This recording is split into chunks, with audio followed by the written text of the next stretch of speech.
Debbie from Design, and today for Waffle Flower I'm using one of the new Helen Dardik sets to create a colourful watercoloured birthday card. Last month I chose a Big Bear and Bird set to try and create a card in their style, and I thought it would be fun today to try and create a card in Helen's style. I've been a long-term follower of Helen's, and scrolling through her Instagram feed I'm struck by the quirky designs in bold colours. I've chosen the envelope birthday set to use today, and I have a piece of 5.5 by 4.25 watercolour card in the Mini Misty. I'm lining up the two main large images from the set along the long edge of the card, and once I have them straight I'm using the Draw the Mini Misty to pick them up, and then I'm stamping them in antique linen distress ink. Being light in colour and water reactive, this ink will disappear as I paint over it, but will give an image to work with. As the watercolour card is textured, I stamped the image a couple of times until I could clearly see where it's watercolour. Jumping straight into the watercolouring now, and I have my watercolour palette and two brushes sized 1 and 00. I've come to find that when painting cards it's really helpful to have the finer paintbrushes to handle the smaller detail in a card. Off to the side I have the stamp set for reference and Helen's Instagram feed for inspiration. Firstly I'm going to get a base layer of colour over the different elements and then add some details later on. I'm starting with a girl's face and I've avoided the eyes and the cheeks so I can come back to those areas later to add colour once the base layer is dry.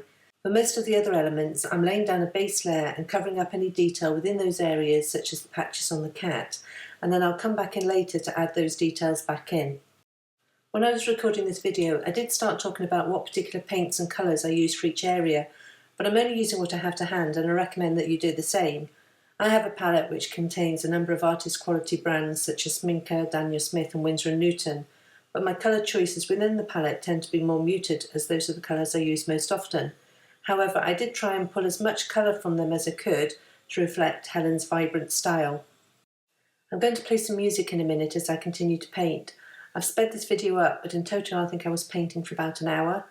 I like to take my time and enjoy the process, and what I was initially wanting to do is to get a lighter base layer of colour in each place, and then when dry come back in with the darker colours to add all the detail. All was going to plan apart from the fact I messed up one of her eyes and then I tried to fix it, when in reality I should have just left it as it was.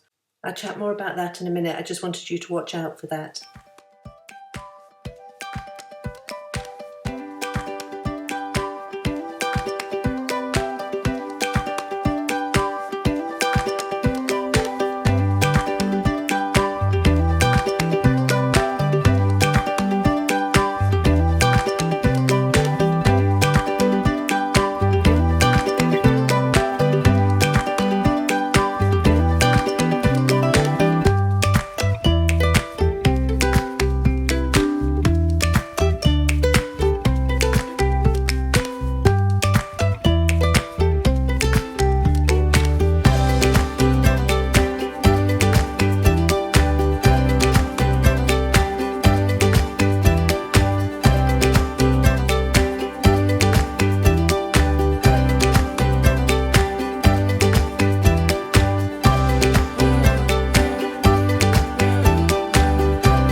As you can see, I tried to cover up the slight mistake with her eye and then ended up with patchy skin, so I'd been better off not trying in the first place. However, I went in and painted over the whole face area again, and it wasn't as nice a look as the first layer had been, but I was able to fix things a little later on. Having finished the painting for now, I've placed the card back in the Mini Misty and I'm going to stamp the sentiment. I find it useful to use a T-square ruler to ensure the sentiment is lined up straight. I'm using VersaFine Onyx Black ink and stamping several times to try and get a solid image on the textured card. However, you can always go back in and fill in the gaps with a black pen. At this point I thought it would be nice to have a butterfly beside the sentiment, so I stamped that in antique linen distress ink again and watercoloured as before. One of my favourite things to do at the moment is to refine and add details with coloured pencils. I have both Prismacolor pencils and Faber-Castell ones.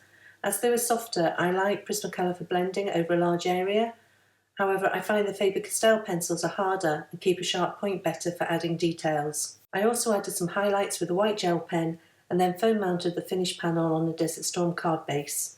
I really like how this fun and colourful card turned out and adore Helen's quirky style.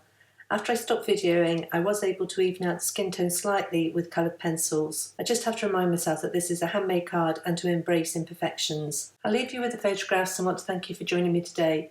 For more product information, please visit waffleflower.com and follow on YouTube, Instagram and Facebook for more inspiration. If you want to find me, I blog over at limedoodledesign.com. Thanks, and I'll see you next time.